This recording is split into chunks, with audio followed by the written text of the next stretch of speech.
Hello hi, నేను మీ శ్రావణి. ఈరోజు నేను మీకు చాలా ఈజీగా సింపుల్గా నేను ఫ్రూట్ సలాడ్ అయితే చూపిస్తున్నా. అయితే మనతోన్న ఫ్రూట్స్ లేనప్పుడు ఫ్రూట్ సలాడ్ కాకుండా ఇంకో సలాడ్ కూడా చూపిస్తున్నా అనమాట. అంటే మనం బ్రెడ్ ఉంటే కూడా మనము సలాడ్ని చేసుకోవచ్చు. అది కూడా చాలా చాలా బాగుంటుంది అనమాట స్వీట్.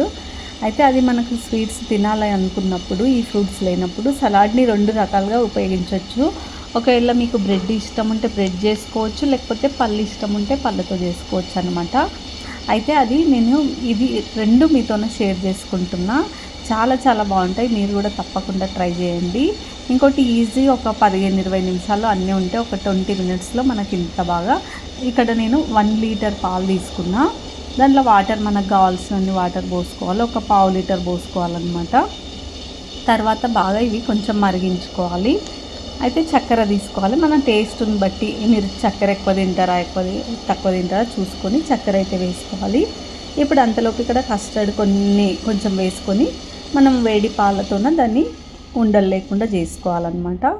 చూడండి, ఈ పాలు తీసుకొని ఇది ఉండలు లేకుండా నేను చేసుకుంటున్నా.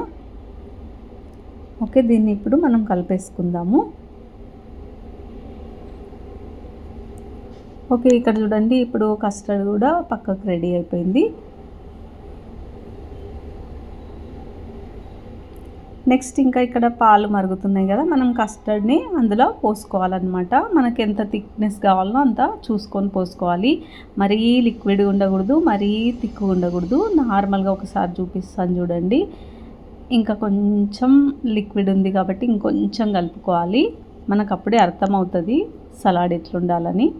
మరీ థిక్ ఉంటే కూడా గడ్డలాగా అయిపోతుంది అనమాట. ఇక్కడ చూడండి, ఒకసారి ఇట్లా ఉండాలి. ఇది చల్లార్చిన తర్వాత ఫ్రిడ్జ్లో పెడితే ఇంకా కొంచెం థిక్ అవుతుంది కాబట్టి ఇంత చాలు. ఇదైతే రెడీ అయిపోయింది. ఇప్పుడు ఇది స్టవ్ బంద్ చేసుకుందాము.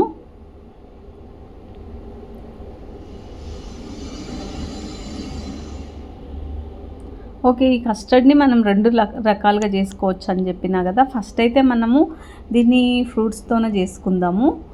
అయితే ఇక్కడ నేను అంగూర్లు తీసుకున్న, దానిమ్మ, యాపిల్, అరటి తీసుకున్నాను అనమాట. వీటిని కట్ చేసుకున్న, కొన్ని పక్కన పెట్టేసుకున్నా. ఇప్పుడు చల్లార్చుకున్నా. ఒక్కోసారి మనం తొందర చల్లారకపోతే ఒక పెద్ద గిన్నెలో వేసుకొని చల్లార్చుకోవాలి. అప్పుడే తొందరగా మళ్ళీ ఫ్రిడ్జ్లో పెట్టుకున్నా కూడా తొందర చల్లారుతుంది అనమాట. ఇక్కడ నేను అన్ని ఫ్రూట్స్ అయితే వేసుకుంటున్నా. మీకు నచ్చిన ఫ్రూట్స్ మీరు కూడా వేసుకోండి. ఓకే, ఇప్పుడు మనకు సలాడ్కి సంబంధించింది అయితే ఫస్ట్ ఇదైతే రెడీ అయిపోయింది సలాడ్లో. అదే మనతోన ఫ్రూట్స్ లేవు అనుకుంటే బ్రెడ్ ఉంటుంది కదా మనతోన, ఇప్పుడు అది కూడా మీతోన షేర్ చేసుకుంటాను. ఒకసారి చూడండి. ఓకే, ఇదైతే రెడీ అయిపోయింది మనకి.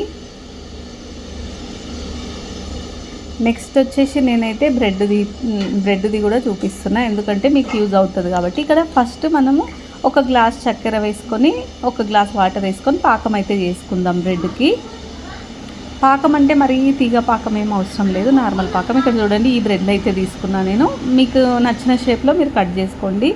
చిన్నగా కట్ చేసుకోండి, నేను ఇట్లా కొంచెం పెద్దగా కట్ చేసుకున్నా. వీటిని నెయ్యి, ఆయిల్ వేసుకొని రోస్ట్గా వేయించుకోవాలి. చిన్నగా కట్ చేస్తే ఇంకా బాగా అవుతుంది. నేను షేప్ అట్లా చూసుకొని కట్ చేసుకున్నా. ఇట్లా కలర్ చూడండి, ఇట్లా డ్రై అయిపోతే సరిపోతుంది. గిన్నెలోకి తీసుకున్నాము. ఓకే, నెక్స్ట్ అదే పాకంలో ఇవి ఇట్లా ఒకసారి ముంచి తీసేసి మన కస్టర్డ్ ఉంటారు కదా, అది దీంట్లో పోసేసుకొని మళ్ళీ డ్రై ఫ్రూట్స్, బాదాము, కాజు 2 పౌడర్ వేసేసుకోవాలన్నమాట. ఇట్లా పచ్చగా దంచింది. ఓకే, ఇక్కడ రెడీ అయిపోయింది. చాలా చాలా బాగుంటుంది టేస్ట్. మీరు కూడా తప్పకుండా ట్రై చేసి నాకు